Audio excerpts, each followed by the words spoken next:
পরিষেবা পাচ্ছে না সাধারণ মানুষ, তার জন্য অ্যাডমিনিস্ট্রেশন জবাব দাও।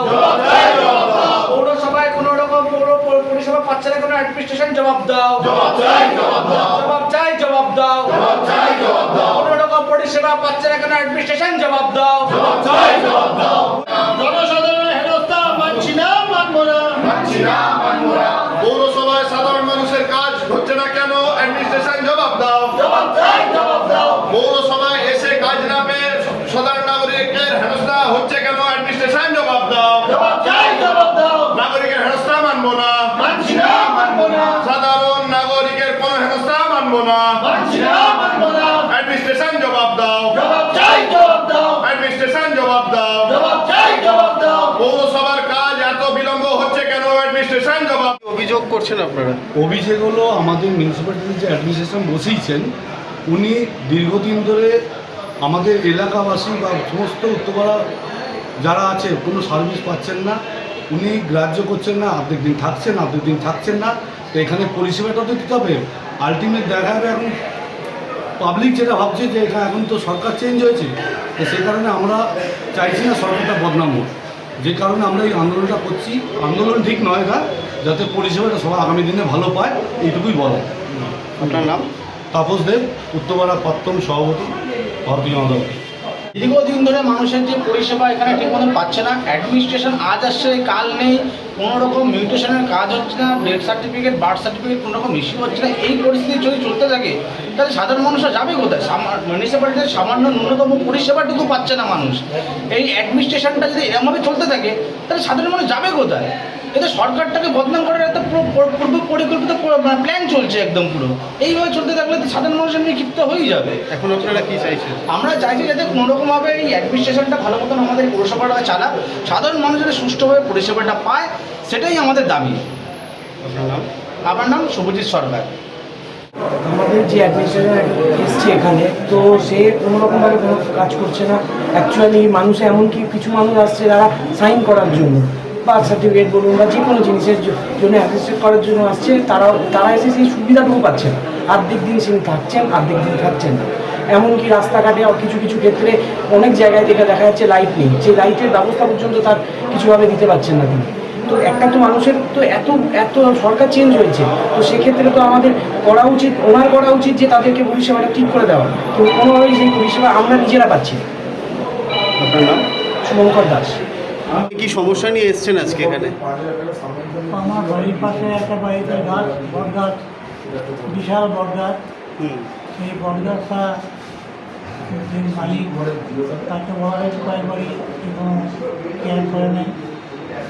তারপরে সে তো বাড়িতে চলেই গেল।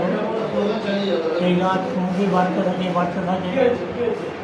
তখন আমরা পাড়ার লোকজন মিলে, ছেলেপিলে মিলে ওই গাছটা কাটবার চেষ্টা করি, কিন্তু ওখানকার রাজ্যের সঙ্গে মহিলার পরিবারটি রয়েছেন 3 জন, তারা এমন রুগী আমাদের অফিস করেন যে আমরা সরিয়ে দিতে পারছি না। আপনি পরিষ্কার করতে পারেন, কিন্তু গাছ তো আপনি কাটতে পারেন না। গাছটা কাটা যায় না, ছাঁটা তো যায়। গাছটা ছাঁটা তো যায়, যে গাছটা আমার বাড়ির উপর পড়েছে, আমার পশ্চিম দিকের সমস্ত ঘরগুলো অন্ধকার করে দিয়েছে, পোকার মতো উৎপাত হচ্ছে, সেগুলো দেখে আমার তাদের পরিত্রাণ নাই। আপনি আগে বললেন যে আপনি অনেকক্ষণ ধরে বসে আছেন। হ্যাঁ, 10টা থেকে। এখন পর্যন্ত আপনার কোনো সহায়তা পাননি আপনি? না, অ্যাডমিনিস্ট্রেটরের সঙ্গে আমি দেখা করি। আমি এমএলএ সাহেবের কাছে গিয়েছিলাম, এমএলএ সাহেব আমার চিঠি নিয়েছেন এবং তাকে তিনি নোট দিয়েছেন, এনাকে একটু অ্যাড্রেস করেছেন, এনার সঙ্গে দেখা করতে বলেছেন। আপনাকে কেউ বলেছে অ্যাডমিনিস্ট্রেশন কখন আসবেন? না, আপনি যে বসে আছেন আসবেন, এটা আপনি কি করে জানলেন? আজকে নাও আসতে পারেন। নাও আসতে পারে, তো আপনি নাও অপেক্ষা আসতে করুন। পারে। কার মুখে শুনলাম 3টে বড়ো আসেন। আপনার নাম? এই ব্যাপারে আমার নাম ডাক্তার প্রভাত কুমার বন্ধু। আপনি কোন ওয়ার্ডে থাকেন? আমার বয়স এখন 83, 35, অরিজিনালি 86।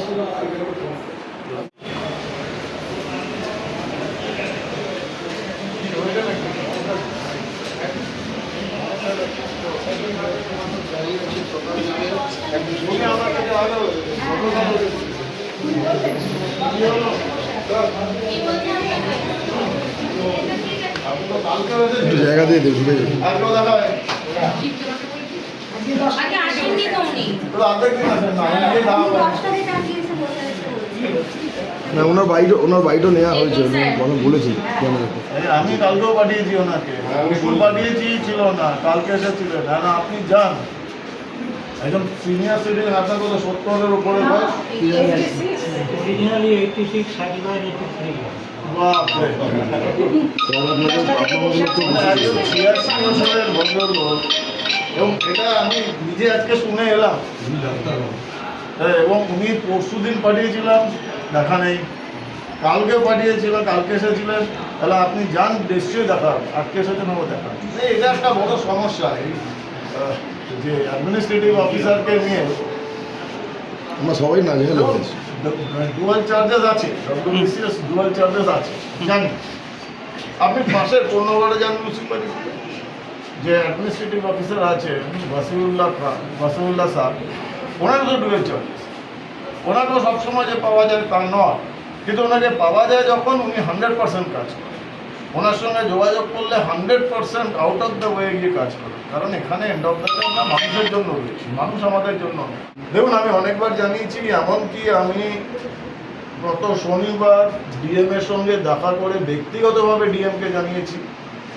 তো এরপর ডিএম আমাকে আশ্বাস দিয়েছিলেন যে উনি এই পার্টিকুলার অ্যাডমিনিস্ট্রেটিভ অফিসারকে ডেকে পাঠাবেন। আমি নিজে এসেছিলাম, কিন্তু সমস্যা হচ্ছে উনি আমাকে প্রোটোকল শেখাতে শুরু করেছেন। উনি 2014 ডব্লিউবিসিএস, আর আমি 1988 অ্যাসিস্ট্যান্ট কমান্ড্যান্ট। আমি কমিশন যখন পেয়েছিলাম সম্ভবত জন্ম হয়। উনি আমাকে প্রোটোকল, সরকারি আইন শেখাতে শুরু করেছিলেন। আমি আর কথা বাড়াইনি, বয়সে অনেকটাই ছোট। কিন্তু ওনার বিরুদ্ধে দুর্ব্যবহারের অভিযোগ উঠেছে, একাধিক মানুষ করছেন। দেখুন, আমি এটা বলতে পারি যে আমার সঙ্গে একজন বিধায়কের সঙ্গে, এবং সম্ভবত আমি ওনার বাবার বয়স, সিনিয়র সিটিজেন তো আমিও, তো যেরকম ব্যবহার করলেন সেটাকে সুব্যবহার তো বলা যায় না, এবং একজন অভিজ্ঞ প্রশাসক সেটাও বলা যায়। জানিয়েছি, ডিএম বলেছেন অ্যাকশন নেবেন।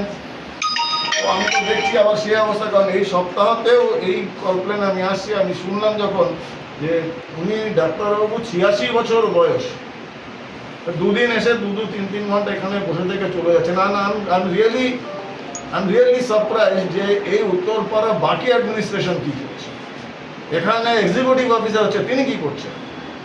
উনি কি জানেন যে একজন 86 বছরের ভদ্রলোক এখানে বসে আছেন, নাকি ওনারা প্রোটোকল খেলছেন? দেখুন, সহ্যের একটা সীমা আছে, সীমা অতিক্রম করে গেলে এবার কিন্তু ভুগতে হবে। কারণ আমরা মানুষের কাছে দায়বদ্ধ, আমি কোনো অ্যাডমিনিস্ট্রেটিভ অফিসার বা এক্সিকিউটিভ অফিসারের কাছে দায়বদ্ধ নই। আমি সংবিধানের প্রতি দায়বদ্ধ, আমি মানুষের কাছে দায়বদ্ধ। এই বেশি দিন এই জিনিস চলবে না। দেখুন, মানে তৃণমূলের কাউন্সিলররা, চেয়ারম্যানরা পালিয়ে গিয়েছেন, তাতে যে খুব বেশি পরিষেবার ক্ষতি হয়েছে তা নয়, কারণ এরা কাজ করতোই না, যা করতো চুরি করতো। কিন্তু পৌরসভাগুলো তো চলে অ্যাডমিনিস্ট্রেটরদের দ্বারা না, ব্যুরোক্র্যাটদের দ্বারা। তারা হঠাৎ যেরকম আচার আচরণ দেখাচ্ছেন, সম্ভবত হতে পারে এটা অন্তর্ঘাত। যদি তা হয় তাহলে কিন্তু আমরা শেষ দেখেছি। 3 মাস অপেক্ষা করেছি, আর করবো মানে